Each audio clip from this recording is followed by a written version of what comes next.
Bruno Verrette, la vie d'un homme, la vie d'un prêtre et l'aventure d'une communauté ou de plusieurs communautés.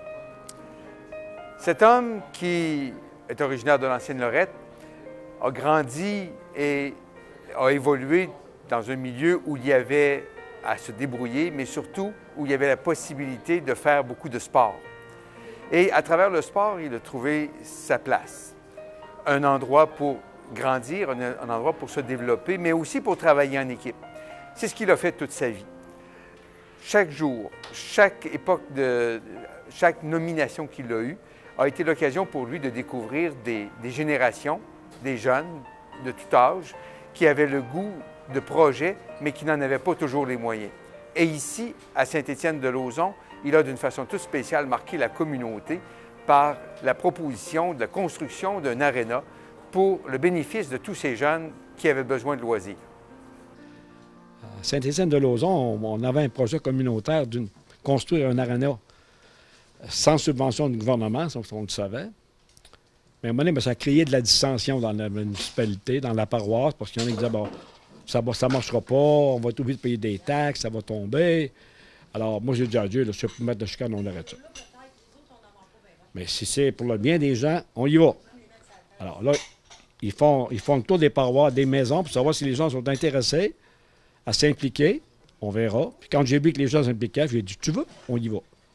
Je suis très fière d'être sa nièce. Je suis fière de voir cet homme-là qui a travaillé au service de Dieu toute sa vie, qui a cru en sa foi, puis qui l'a démontré, mais tout en restant humble et très, très modeste, d'avoir accompli à différents endroits, partout.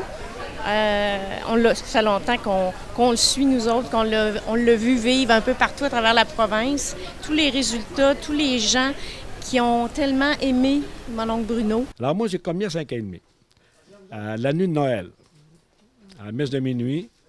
Et mon maman m'avait dit, Bruno, là, quand tu reviendras, là, écoute, ça se peut qu'il te parle. Alors, moi, obéissant, j'ai écouté à ma main. Je suis revenu dans mon banc, puis j'ai dit, je vais écouter. Ça se peut qu'il me parle.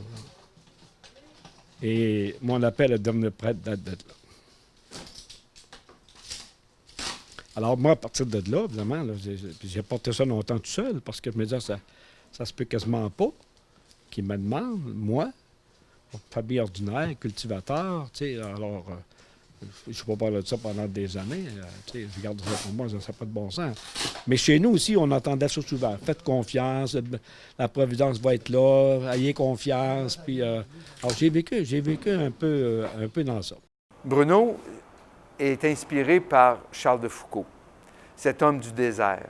Cet homme qui, après avoir tout laissé, décide d'aller à l'essentiel. Un essentiel qui n'est pas toujours facile. Quand on connaît un peu Charles de Foucault, on sait très bien par tous les passages où il a eu à traverser, où il a eu à passer, à commencer par une conversion personnelle. Une conversion qui ne s'est pas faite seulement qu'une fois, mais à travers tous ses projets, ses aspirations. Bruno, il est de même.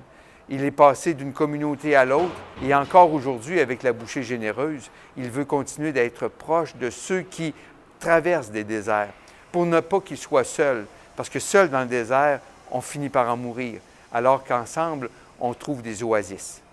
Maison de job, maison d'alcoolique pour alcooliques et drogués, on était une dizaine, puis ça était parti dans la foi, les 10 pas seulement que moi. Là, on pense que les jeunes drogués, surtout, ont besoin d'un endroit, parce qu'ils n'ont pas les moyens pour suivre une thérapie.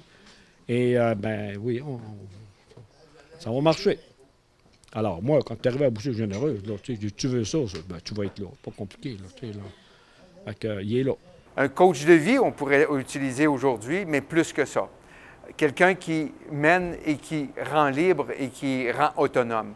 Et c'est ce qu'il a fait. Dernièrement, avec le décès de son dernier frère, ben je lui disais tantôt, ben ce soir, c'est un bel hommage qu'on te rend. Ça permet de remettre un peu de baume sur ton cœur qui a été peut-être affecté, c'est sûr, de voir ton frère décédé.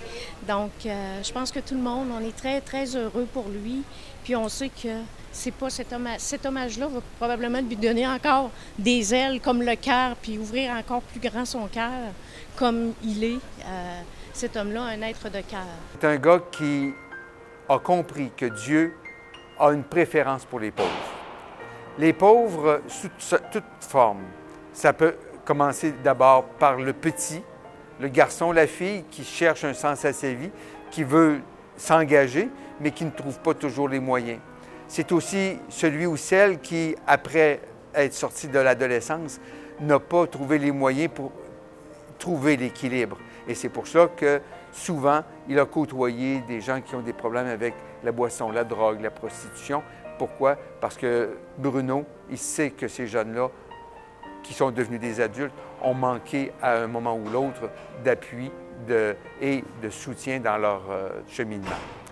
C'est un homme qui veut être proche de tous ceux que Dieu aime.